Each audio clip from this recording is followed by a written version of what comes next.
நடிகர் ஏவிஎம் ராஜன் வாழ்க்கை வரலாறு. இவருடைய பேருக்கு ஏற்றார் போலவே சினிமாவில் ஒரு ராஜாவாக வலம் வந்தவர். வட்ட வடிவ அழகிய முகம், கம்பீரமான தோற்ற பொழிவு. ரொம்ப சாதாரணமாக சொல்லிடணும் அப்படின்னா, நடிகர் திரு சிவாஜியையும் ஜெமினி கணேசனையும் பிசைந்து எடுத்தது போல, அதை நினைவுபடுத்துறது போல இவருடைய நடிப்பு ரொம்ப அபாரமா இருக்கும். தோற்றம் ஜெமினி கணேசனை போல இருக்கும்.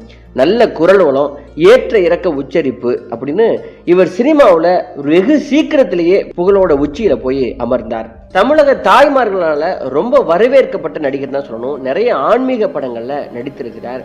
சினிமாவில் இருக்கிற நிறைய நபர்கள் செய்கிற அதே தவறு போல இவரும் தயாரிப்புல இறங்கி தன்னுடைய சொத்துக்கள் எல்லாம் இழந்தார். அதற்கு அப்புறம் ஒரு கடவுளால ஈர்க்கப்பட்டு அந்த இறை தொண்டுக்கு தன்னை அர்ப்பணித்தார்.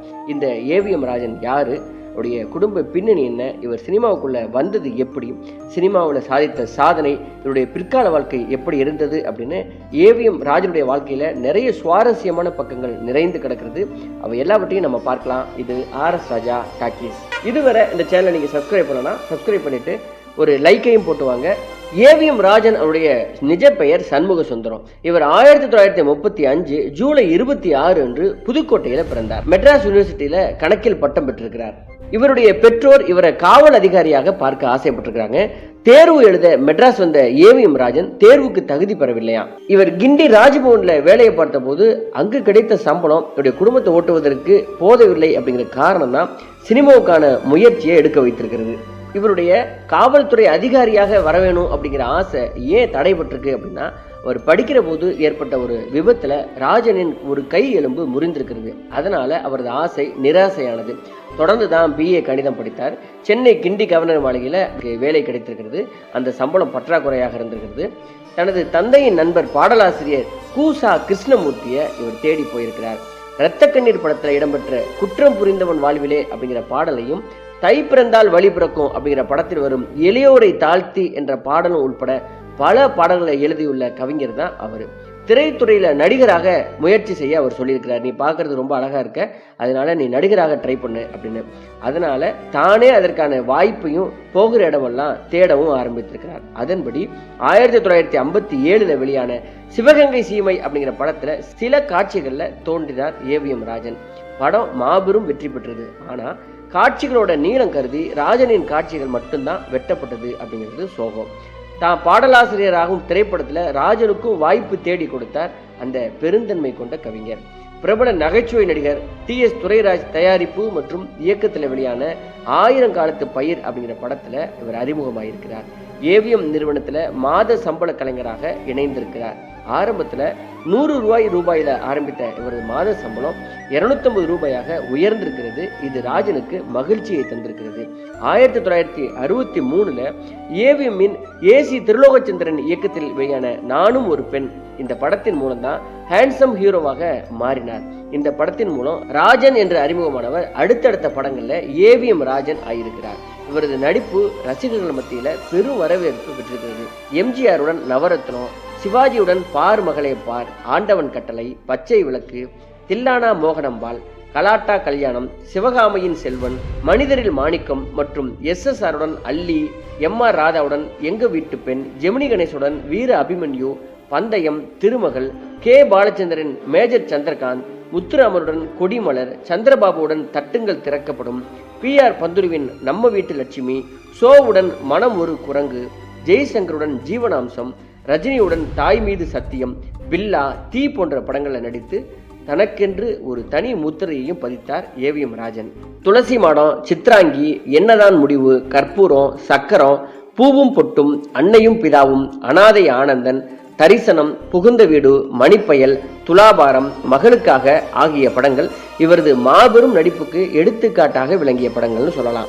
இவர் கடைசியாக நடித்த தமிழ் படம் வீரன் வேலுத்தம்பி. தயாரிப்பாளராக இவர் பெரும் நஷ்டத்தை சந்தித்தார். கற்பூரம் படத்தில் நடித்த இவருக்கு சிறந்த நடிகருக்கான தேசிய விருது கிடைத்தது. மீனாட்சியை மனம் புரிந்தார். 3 மகன்கள், 1 மகள் இவங்களுக்கு இருக்கிறாங்க. தொடர்ந்து தன்னுடன் நடித்த புஷ்பலதாவை காதல் திருமணம் செய்தார். இந்த தம்பதிகளுக்கு 2 மகள்கள் இருக்காங்க. ஏவிஎம் ராஜனை பார்க்குறவங்களாம் என்ன சொல்லுவாங்க அப்படின்னா, இவர் ஜெமினி கணேசன் சாயலில் இருக்கிறாரு, ஆனால் சிவாஜி கணேசன் போல நடிக்கிறாரு. இதுதான் ஏவிஎம் ராஜனுடைய அடையாளமாக இருக்கிறது. 1963 SSR விஜயகுமாரி, ரங்காராவ், MR ராதா நடித்த நானும் ஒரு பெண் படத்தில் அப்படிப்பட்ட அற்புதமான வாய்ப்பை பெற்றவர் தான் ஏவிஎம் ராஜன். அவர்கிட்ட ஒரு தனி ஸ்டைல் இருந்திருக்கிறது. தமிழ் திரை கண்ட ஒரு பட்டதாரி நடிகர்களில் இவரும் ஒருவர். இசை வேளாளர் வகுப்பை இவர் சேர்ந்தவர். PU சின்னப்பா, ஜெமினி கணேஷ், ஏவிஎம் ராஜன் இந்த 3 பேருமே புதுக்கோட்டையை சேர்ந்தவர்கள். திருமணமாகி குழந்தை உள்ள நிலையிலேயே ரொம்ப கடுமையாக போராடி திரை கதாநாயகனாக மாற முடியும், வாய்ப்பு பெற முடியும் அப்படிங்கிறதுக்கு எடுத்துக்காட்டாக முயற்சிக்கு பலனாக இவர் மிகப்பெரிய சாதனையை அடைந்தார். தனக்கு முன் சினிமாவில் நடித்து நானும் ஒரு பெண் படத்தில் இவர் ஏமாற சொன்னது நானோ அப்படின்னு பாடி கிண்டல் செய்த புஷ்பலதாவை 2வதாக திருமணம் செய்தார். பார் மகளே பார் படத்துல இவர் நடித்து பல காட்சிகள் படத்துல வெட்டப்பட்டிருக்கிறது. ஆனா ஒரே ஒரு காட்சியில மட்டும் இவர் வருவாராம். ஆண்டவன் கட்டளை படத்திலையும் நடித்திருக்கிறார். பெயர் சொல்லும்படியாக 1965 தான் என்னதான் முடிவு, வீர அபிமன்யு படங்கள் வெளியாக தொடங்கியிருக்கிறது. 1966 பாலச்சந்தர் படம் மேஜர் சந்திரகாந்த் படத்துல ரஜினிகாந்த் அப்படிங்கிற ஒரு கதாபாத்திரம். இந்த பெயரை தான் பின்னால சிவாஜி ராவுக்கு அபூர்வ ராகங்கள் படத்துல அறிமுகப்படுத்திய போது ரஜினிகாந்த் அப்படின்னு பெயரை வைத்தார். மேஜர் சந்திரகாந்த்ல நேற்று நீ சின்ன பப்பா இன்று நீ அப்பப்பா இந்த பாடல் ஏவிஎம் ராஜன், ஜெயலலிதா இந்த காம்பினேஷன்ல வந்த சூப்பர் ஹிட் பாடல். 1967 பந்தயம் படம் ஜெமினியுடன் இணைந்து அவர் நடித்தார். இந்த படம் ஏவிஎம் ராஜனை உயரத்தில் கொண்டு போய் வைத்தது அப்படின்னு சொல்லலாம். பூரிப்பான அந்த முகத்துடன் இரவு நடக்கின்றது என் இதயம் மலர்கின்றது பாடலுக்கு அவர் நடிப்பு ரொம்ப பிரமாதமாக இருக்கும். கற்பூரம் படத்துல புஷ்பலதாவும் இவரும் அற்புதமாக நடித்திருப்பார்கள். ஏவிஎம் ராஜன் புஷ்பலதா நாடக குழுவின் நாடகம் தான் படமானது. ஏவிஎம் ராஜன் புஷ்பலதா ஜோடி நடித்த சில படங்கள் அவர்களின் சொந்த தயாரிப்புகள். ஜெமினி கணேஷ், நாகேஷ் என்று ஜாம்பவான்கள் சக்கரம் படத்துல இருந்தாங்க. ஆனா ஏவிஎம் ராஜன் அவங்க எல்லாரையும் ஊதி தள்ளிவிட்டார் அப்படின்னு தான் சொல்லணும். அப்படி ரொம்ப மிகையே இல்லாம அற்புதமான பெர்ஃபார்மன்ஸை அவர் வெளிப்படுத்தி இருப்பார். துணைவன்ல ஸ்ரீதேவி குழந்தை நட்சத்திரமாக அறிமுகமான தேவர் படம், அதுல கதாநாயகன் ராஜன் அவர் ஒரு முருக பக்தனாக நடித்திருப்பார். சிவாஜியுடன் கலாட்டா கல்யாணம், தில்லானா மோகனம்பால், எம்ஜிஆருடன் எங்கள் தங்கம், அன்னையும் பிதாவும், துலாபாரம், பொங்கல் பிறந்தாலும் தீபம் எரிந்தாலும், ஏழைகள் வாழ்வது கண்ணீரிலே, பால்குடம் படத்துல SPBயின் மல்லிகை பூ வாங்கி வந்தேன், புன்னகையின் நினைவாக, மகிழம்பூ, தரிசனம், ஜெயலலிதாவுடன் அனாதை ஆனந்தன், புட்டண்ணாவின் இருளும் ஒளியும், ரவிச்சந்திரனுடன் ஏன், ஜீவனாடி, புகுந்த வீடு, ஜெய்சங்கருடன் மன்னிப்பு, தாய்க்கு ஒரு பிள்ளை இந்த படங்கள்ல யாரோட பேரை முதல்ல போடுவது அப்படின்னு ஈகோ பிரச்சனை எல்லாம் வந்திருக்கிறது. அதனால ஹீரோக்கள் பேரை டைட்டில்ல போடாமையே விட்டுருக்காங்க. திருமகள் அப்படின்னு ஒரு படம், ஜெமினி, பத்மினி, லட்சுமி எல்லாம் நடித்த படம். அதுல உள்ளங்கள் பலவிதம், எண்ணங்கள் ஆயிரம், உறவுகள் வளர்வதற்கு மனம் தானே காரணம் அப்படின்னு ஒரு பாட்டு. இந்த பாட்டுல சிவகுமார் அவர்கள் காலை மாற்றி மாற்றி ஸ்டெப் வைப்பது பார்க்கவே ரொம்ப கொடூரமா இருக்குமா. இந்த பாடல் எடுத்துக்கொள்ளும் போதே அவரால் ஆட முடியலையா. ஆனா ராஜன் அவர்கள் சரணத்துல ஸ்டைலாக நடந்தவாறே அழித்தால் அழிவதில்லை ஆனந்த நினைவுகளே அப்படின்னு ஒரு இடத்துல அவர் நடித்திருப்பார். இந்த பாடல் காட்சியில தியேட்டர்ல அப்ளாஸ் தூள் பறக்குமா. நடிகர் சிவகுமார் அவர்கள் இந்த படம் வெளியான அந்த வார குமுதத்துல ராஜன் பற்றி நடிப்பு கடல் அவரு அப்படின்னு சொல்லியிருக்கிறாரு.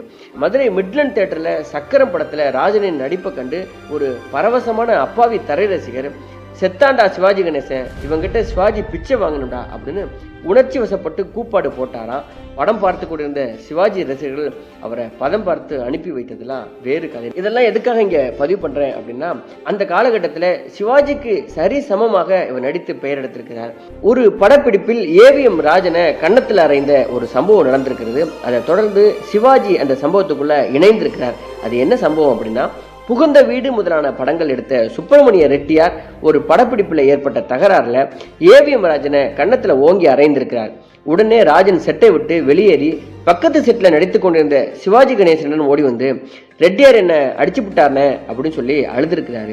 சிவாஜி கோபமாக கொந்தளித்து அவனை பிடிச்சி சவத்தோட வச்சு சாத்துங்கடா அப்படின்னு இருக்கிறாரு. அந்த ரெட்டியார் அடி வெளுக்கப்பட்டிருக்கிறார்.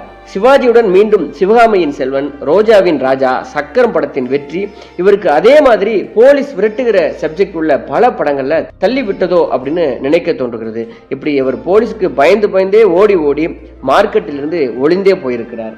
சித்திரமகால் கிருஷ்ணமூர்த்தி அப்படின்னு ஒரு தயாரிப்பாளர் செல்லப்பன் அப்படின்னு ஒரு சோக படம் எடுத்திருக்கிறாரு. ரொம்ப குறைவான பட்ஜெட் தான். ஆனால் நல்ல நடிகர்கள் வேணும், என்ன பண்ணலான்னு யோசிச்சப்ப சரி கூப்பிடுங்கப்பா நம்ம புவர்மேன்ஸ் சிவாஜி கணேசனை, ஏழை ப்ரொடியூசர்களுக்கான சிவாஜி கணேசனா இந்த ஏவிஎம் ராஜனை தான் சொல்லுவாங்களாம். ஏவிஎம் ராஜன் தான் அந்த படத்தில் கதாநாயகனா கமிட் ஆயிருக்கிறாரு. படம் சோகமோ சோகமா, படம் முழுவதும் ஹீரோ அழுது கொண்டே இருப்பாராம். சித்திரமகால் தீபாவளி என்று முதல் காட்சியில படம் பார்த்து விட்டு வெளியே வந்த ரசிகர்கிட்ட படம் எப்படி அப்படின்னு கேட்டிருக்கிறாரு. அந்த ரசிகர் கொட்டாய் விட்டபடி எவ்வளவு நல்லா நடிக்க வேண்டிய ஒரு நடிகரை கொண்டு வந்து ஒரு பொம்பளை மாதிரி அளவு விட்டுருக்கீங்கயா, இந்த தீபாவளி அதுவுமா நான் இவ்வளோ இலவை பார்க்க வேண்டியதா போச்சு அப்படின்னு சொல்லி சீரி அப்படியே போயிருக்கிறார். அதற்கப்புறம் அந்த ப்ரொடியூசர் காமெடி படங்களாக எடுத்து செட்டில் ஆனது தனி கதை. கொஞ்சம் கொஞ்சமாக சினிமாவில் மார்க்கெட் போன பின் ஏவிஎம் ராஜனுக்கு தயாரிப்பாளர் ஆகணும் அப்படின்னு ஆசை வந்திருக்கிறது. கே பாலாஜி ஸ்டைலில் நாம் சிவாஜி படங்களின் தயாரிப்பாளராக ஜெயிக்கலாம் அப்படின்னு அவர் முடிவெடுத்திருக்கிறார். அதுதான் அவரை துயரத்தோட பாதைக்கு இழுத்து கொண்டு போயிருக்கிறது. லாரி டிரைவர் ராஜா கண்ணு அப்படிங்கிற ஒரு படம், சிவாஜி கதாநாயகன், சுருளி கால்ஷீட்டு, பண நெருக்கடி, அவசரமாக ஹிந்து ரங்கராஜனை தேடி வந்திருக்கிறார். அங்கேயும் பணம் கிடைக்காம திரும்பி போயிருக்கிறார். இந்த படம் ரொம்ப கஷ்டப்பட்டு கடனை உடனே வாங்கி அவர் ரிலீஸ் பண்ணியிருக்கிறார். படம் பெரிய தோல்வி அடைந்திருக்கிறது. சொந்த படம் எடுத்து கடனாளியாகி சொத்தெல்லாம் கரைத்தே விட்டிருக்கிறார். புஷ்பலதா அப்போது படங்கள்ல துணை நடிகையாகி தேங்காய் சீனிவாசனுக்கும் மேஜர் சுந்தரராஜனுக்கும் ஜோடியாக நடிக்க வேண்டிய நிலைமையும் வந்திருக்கிறது. ஏவிஎம் ராஜன் புஷ்பலதாவின் மகள் மகாலட்சுமி பல கன்னட படங்கள்ல நடித்தார். நடிகர் ராஜுவுடன் ஒரு கட்டத்துல இணைத்து பேசப்பட்டார். பின்பு ஒரு கன்னட இயக்குனரை காதலித்து திடீர் திருமணமும் செய்து கொண்டார்.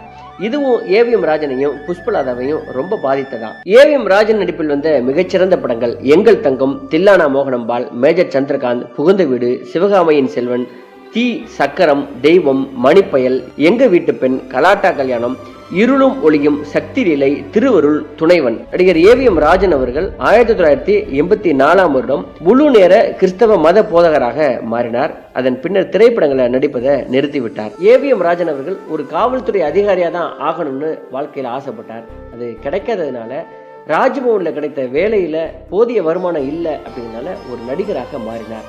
நடிகராக மாறியவர் இன்னும் வாழ்க்கையில செட்டில் ஆகலாம் அப்படின்னு ஒரு ப்ரொடியூசராக மாறினார். தன்னுடைய சொத்துக்கள்லாம் இழந்தார். இறுதியில இறைவன் தொண்டுக்கு தன்னை அர்ப்பணித்துக் கொண்டு தன்னுடைய இந்த கடைசி கால வாழ்க்கையை அவர் வாழ்ந்து வருகிறார்.